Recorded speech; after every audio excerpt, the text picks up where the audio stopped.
was because I was essentially building marketing up as a function. I was like, well, how are we going to measure what we're doing? With Arepa, it was really hard because we didn't have any direct competitors because we were in a category that never existed before with a product that had never existed before. And I sometimes will use recorded Zoom calls for political reasons, like that you can go, oh, well, our customer said that here. It wasn't me. They said it. I just asked the question. Yeah.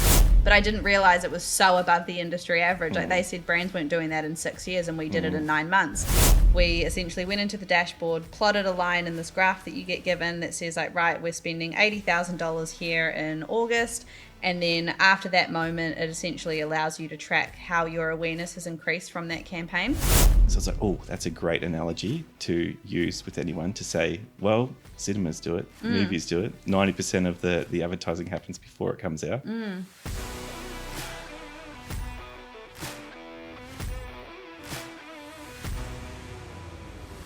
Hello and welcome to Season 3 of the Push podcast. My name's Jack Ferguson, an experienced brand strategist with a science background. I've worked in marketing for 15 years, have held numerous internal senior roles spanning national and international brands, and now I work as a consultant. In my career, I've worked across 25 industries and helped increase client and employer revenue by over $40 million. I will be your host. This season of the podcast is essential listening for marketers looking to better sell their strategies to stakeholders. I'll host senior marketers who will share stories, analogies, and mental models that help explain complex concepts to non-marketers, get client buy-in, and keep internal teams engaged. Whether you're in-house, agency side, or a consultant, I aim to equip senior marketers like you with tools to speak up, lead with confidence, and persuade others of your strategy's effectiveness. Thanks for being here, and don't forget to subscribe on whatever platform you're listening on. Hello and welcome to episode 37, season 3 of the Push podcast. Today's co-host is Chanel Clark, an independent marketing consultant and founder of the Marketing Club. So the Marketing Club's a community of marketers in New Zealand and Australia, which is now over 10,000 strong. The Marketing Club brings marketers together to collaborate, connect and learn from one another to become better. Chanel herself has a huge online following with over 20,000 people following her on LinkedIn and is best known for being the marketer that drove the insane growth of Arepa, which is a brain food tech company based out of New Zealand. We go into all this in more detail in this episode. If you want to find Chanel, you can find links to her online profile in the description of this podcast. And as always, you can find links to my online presence there as well. Let's bring in Chanel. All right. Hello, Chanel. How are you doing today? I'm good, thanks. How are you? I'm very well. Thank you. Thanks for coming along to chat to me. No, of course. Thank you for having me. We're going to talk about something that most marketers have been through today, proving the effectiveness of marketing to senior management. Where's my money going? What am I getting for it? I don't want to pay for awareness. What is awareness? All the things we've heard. But you've got a really interesting story that I wanted to jump into because you've done that. You've been able to prove awareness to senior management, and you were able to grow awareness, measured awareness, substantially. Can you share what happened with us?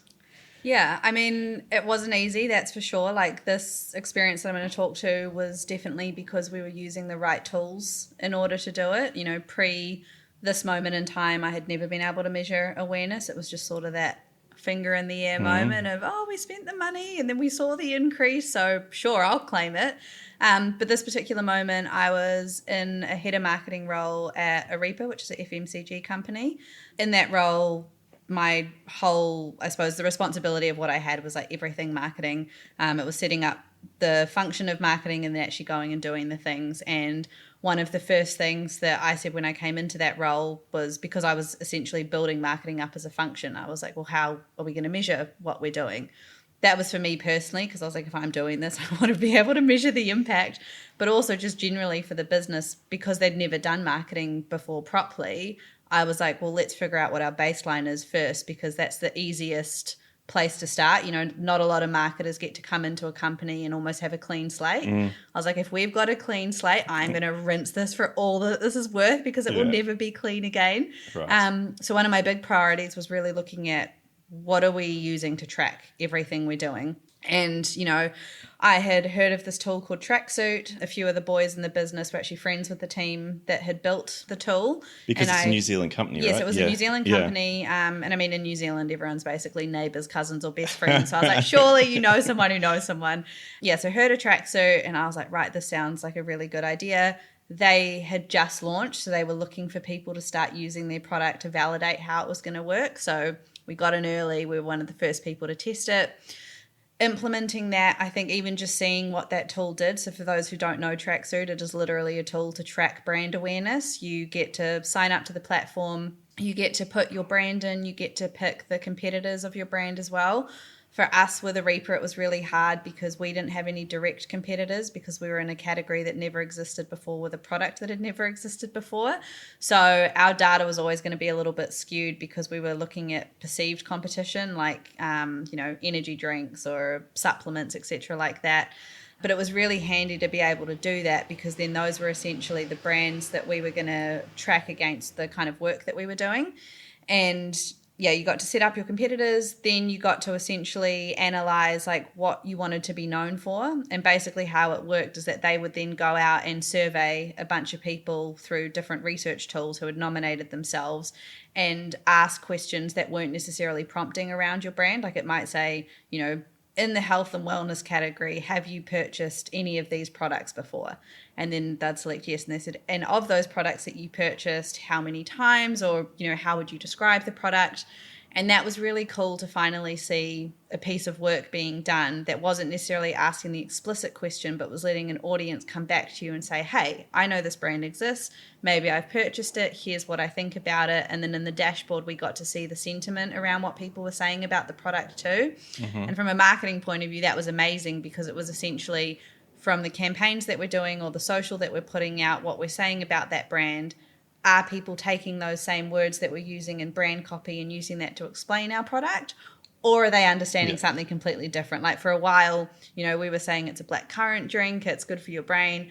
Then we were looking at the research coming through and they're like, oh, it's a cherry drink, it's for your lungs. And we're like, right, there's what we're going to use that data for and maybe re-educate everyone on what the product is because they're not getting it. It's good for your lungs. Yeah. I was like, what?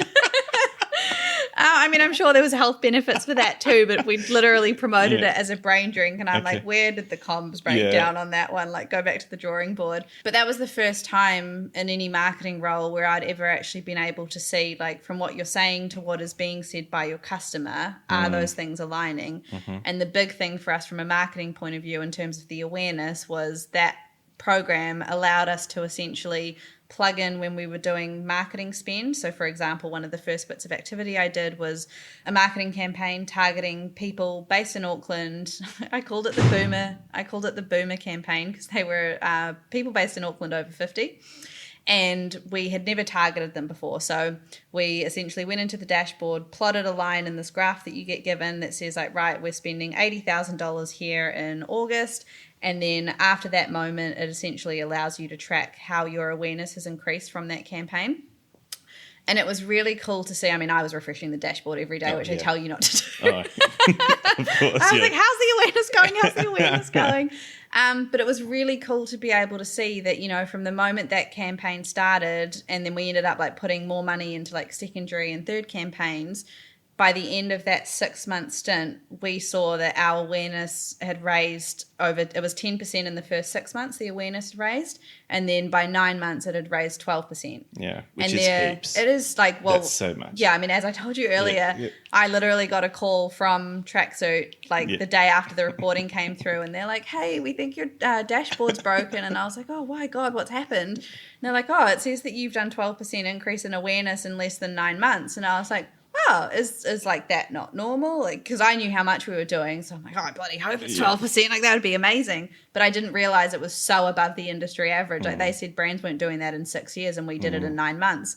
So then we kind of became this, like, case study for them of, like, if you do everything all at once and track it, like, this is the kind of awareness that you can achieve. And it was so cool to be able to see that because as a marketer, I had never been able to put that almost like validity on the work that I had done or executed on. It was always just, oh, we ran the thing, the sales went up, the website traffic increased. So like, yeah, I guess that was because of the billboard that we did. Yeah. No, it's amazing. I think I've never heard of an increase that high. So what did you do? How did you get an increase that high? I don't look at any of the marketing that I did for them as like breaking the systematic wheel of what good marketing looks like. I think a lot of it was because we were in a category that never existed before with a product that never existed before. A lot of it was just defining what does general always on marketing look like for us. Obviously, we had moments within that 9-month time frame that were like key campaign moments. Like I said, with the Boomer campaign, we had a rebrand in there as well. And it was really just looking at what does marketing look like for the business? What are we going to execute on? And then in my opinion, how do we do that well to make sure that we're reaching everyone? So I think the big thing that we did there was we did everything all at once. We were on billboards, radio, bus backs. We had events running. We had social campaigns running. We doubled down on newsletters that we were sending and emails, because in my head, with all of the work that we were doing, I didn't want it to just be on one channel because our audience was for everyone with a brain, which is the majority of people. I mean, I've met a few that haven't qualified. But because our audience was so large, I was like, right, how do we make sure that, at every stage of your day, you hear from us at least 2 or 3 times? So the dream customer journey basically in my head and how I set those campaigns up and all of our activity was, if you wake up in the morning, you check your emails like most of us do. Maybe there's an email there from us about the product. And then you're in your car on your way to work listening to the radio. There we are again. You pass the motorway, there's a billboard of us. You go in the office, you check LinkedIn, there's something about us. You go down to your local supermarket to get lunch. Oh my God, we've got a promo going on. So it was like, how do we just savagely, you could not ignore us. People were messaging me and be like, look, great marketing, but I'm so sick of you.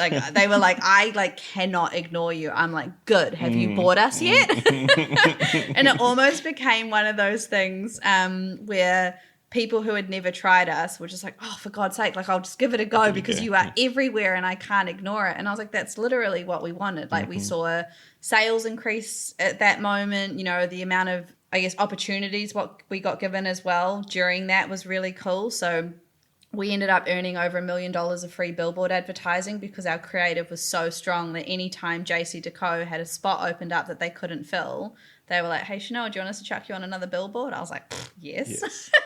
He's the Pope Catholic, yeah. Yeah. I was like, I'm not going to say no to free advertising. One of the billboards we got was, we paid for this one, but then we got to stay on it for 2 weeks after. Right. But it was this huge billboard in the middle of Queen Street, which is based in Auckland. It was kind of like our Times Square moment. If you see the big billboards in Times Square, this was the New Zealand version of that. And I remember the day that thing went live, I Ubered down to where the billboard was, literally stopped traffic to get a photo in the middle of the road with this huge billboard behind me. And even that then became something that we could talk about. And, we did LinkedIn posts about it, social posts. We got earned media, PR people were covering it for us. All of that was what helped contribute to that increase in brand awareness. And you were the only person in the team. Yeah, so I was in that role for, I think, just under 19 months. Yeah. For 18 months that I was there, I was the only marketing person. Yeah. You got to be a special kind of person where that amount of work excites you, I promise. I'm trying to imagine how you actually got all that stuff done. I think when I left that business, I remember doing a wrap-up post on LinkedIn about what we'd done. Yeah. And it actually made me sick when I was documenting all the things, because it meant that we activated on something almost every single week for the whole time that I was there. Oh, okay. But it worked. Oh, clearly, yeah. I'm not arguing with the so effectiveness. That's what you have to do. I hope it's not. I hope that's not the standard now. It's my standard. Well, yeah. I'll be out of a job very soon. Do not try this at home. But I guess when we're talking about proving the effectiveness of all this to your superiors at the time, so you would report on brand awareness and preference increase and consideration. All this came through Tracksuit. Yep. Right. Is there anything else you did to prove the effectiveness of what you did to senior management? Yeah, obviously the brand awareness was a big thing because we finally had a tool that was tracking it for us. And as you just mentioned, it wasn't just awareness, it was consideration, preference, and usage. So yes, the brand awareness was a huge increase because it meant more people were aware of us.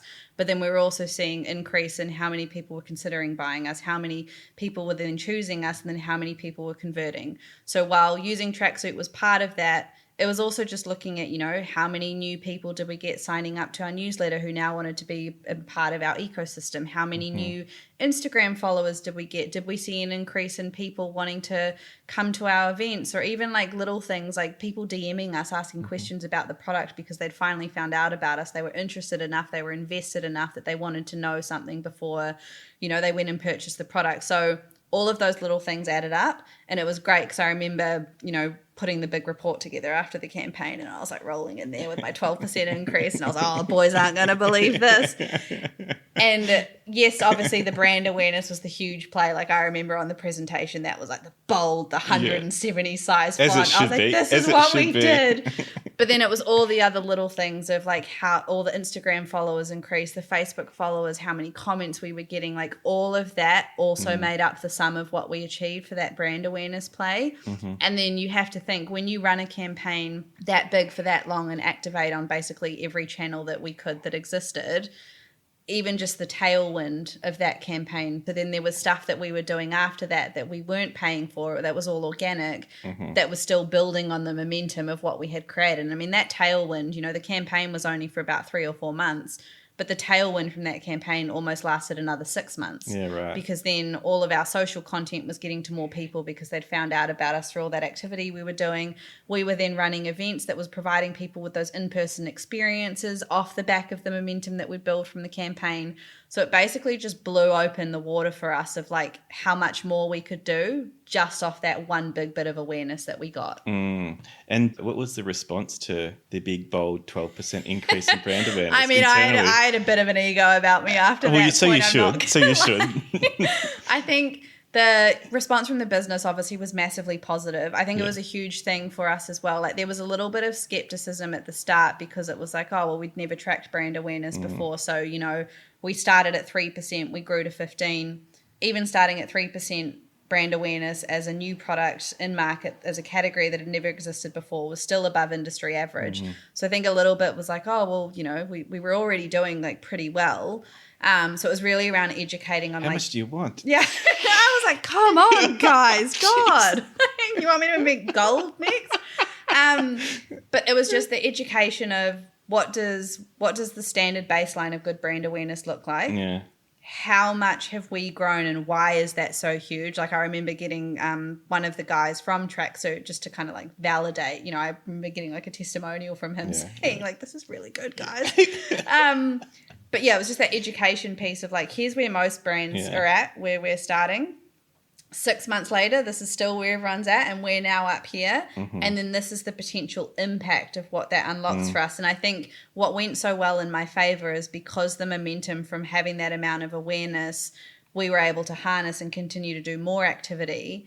It was almost then on a monthly basis, I was able to validate because of that big campaign we did 6 months ago, we're now getting all of these opportunities. And it was insane. It was like the floodgate had opened. Suddenly we were getting partnership requests, sponsorships.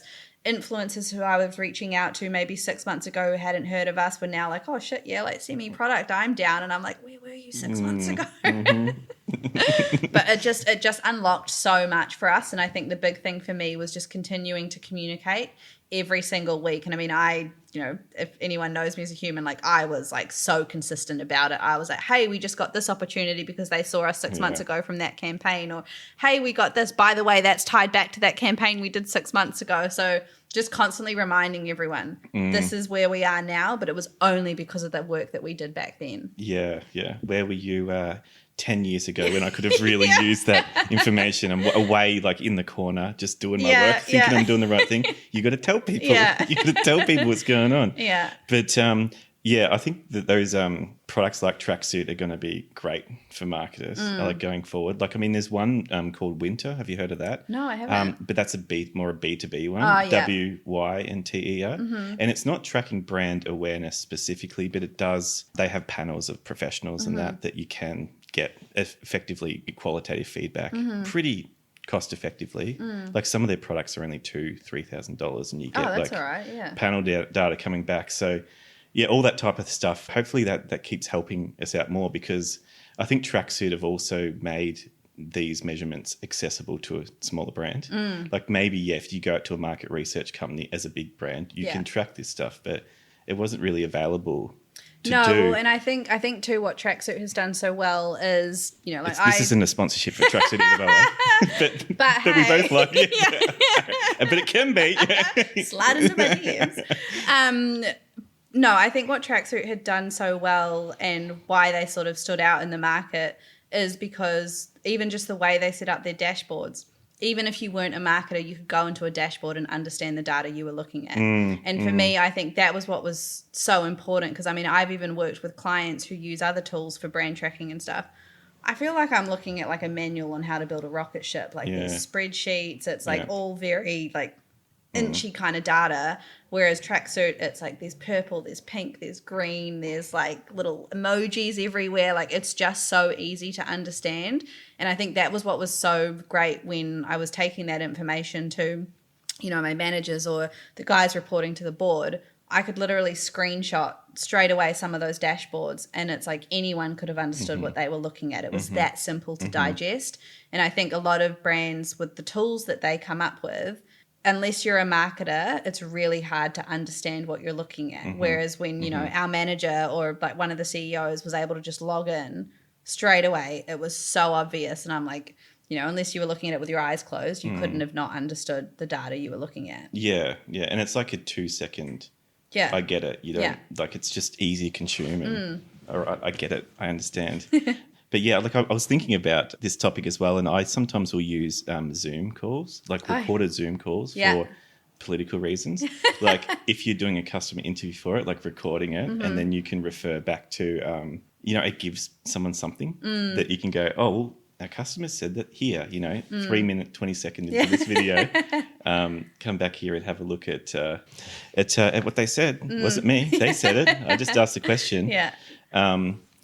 But yeah, I actually wanted to touch on like brand as well because I come across, sometimes I'm doing research for these episodes and something interesting comes across. And I heard someone, Dale Harrison, like when people say, how there's that skepticism around the value of brand. It's just fluffy, right? What's the value? But I was listening to something he said and he's like, well, movies, how they work is 90% of their advertising is done pre-release. So it's effectively like, what are they doing? What's all that for? So, and I was like, oh, that's a really good analogy because everyone will be able to go, oh, I get movies. Like I know, like, yes, they do run the ads for ages before it comes out. People come and consume the product and they're not really running as much ads when it's out, or they run some to remind you, but a lot of the grunt work's done pre-release. So it's like, oh, that's a great analogy to use with anyone to say, well, cinemas do it, movies do it. 90% of the advertising happens before it comes out. We can all understand that. And having those analogies that anyone can understand, like what Tracksuit does, like that's a tough part, I think, with proving effectiveness to senior management because, it makes sense to me, right? And I'll do it and I'll be doing my marketing and doing whatever. And then, but you need to then, explain that in the way that someone else can consume and it means something to them. Yeah, and it's a definite skill. I think once you kind of figure out who are the people in the room that I need to convince of this thing, how do I not necessarily meet them where they are? Like for a Reaper, for example, there were like many smart brains and I was like, right, you guys are up here.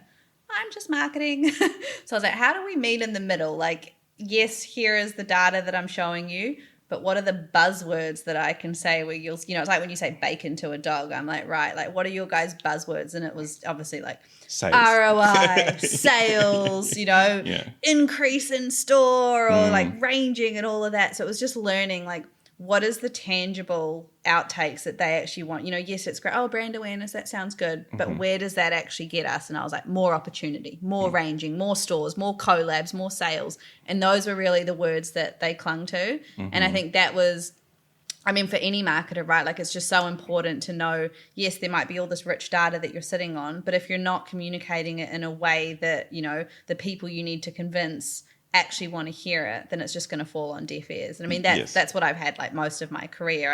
Granted, I didn't have that level of data to report on, but you have to say it in the way that they want to listen for them to pay attention. Yeah.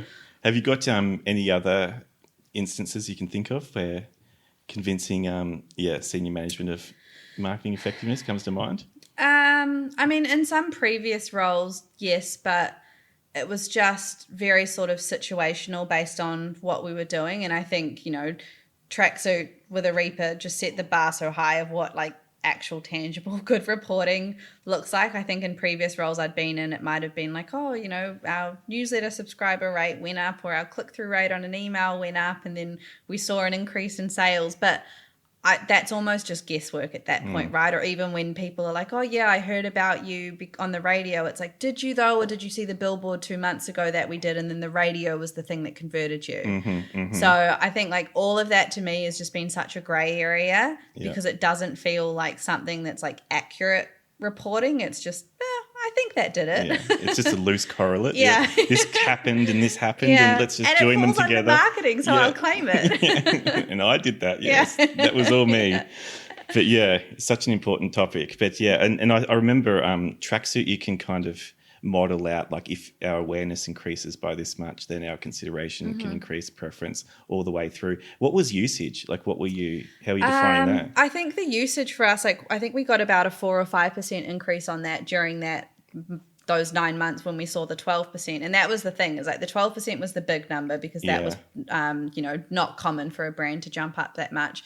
But then even like our preference, awareness and usage or consideration, like all of those jumped up almost like 4 or 5% on top of that. So it's like proportionate. It was very based on the 12%, the top of funnel stuff. All of the other metrics that were changing were proportionate based on the amount of people that were becoming aware of us. And I think, similar to what I was saying before, that was what unlocked so many more opportunities for us, because it's like, okay, so if now, 60% of people are, choosing to potentially try our product, then do we double down on doing tastings or demos or inviting them to events where our products are? Do we start organizing more collabs and getting our product out there? Like that essentially validated or helped me prioritize so many other sort of organic initiatives that we could do. Because I was like, well, if all these people now know we exist, where are they? How do we get in front of them? How do we just get our product out there so then they try us once and they're like, oh my God, this was amazing. Now I'll go buy it. And when you say usage, what did that mean?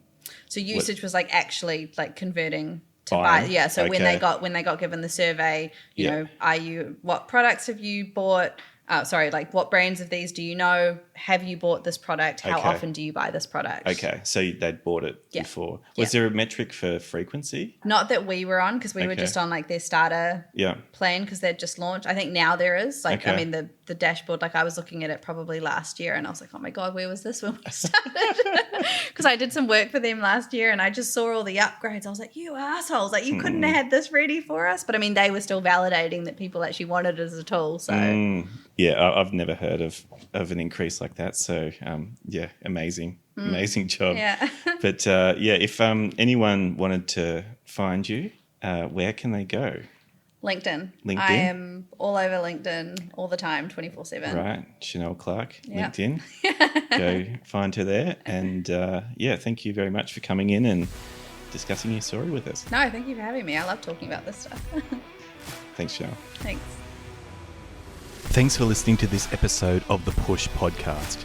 Please remember to subscribe, and if you are enjoying the episodes, please leave a review of the podcast on your platform of choice. It really helps to build the podcast credibility and to help others find this type of information.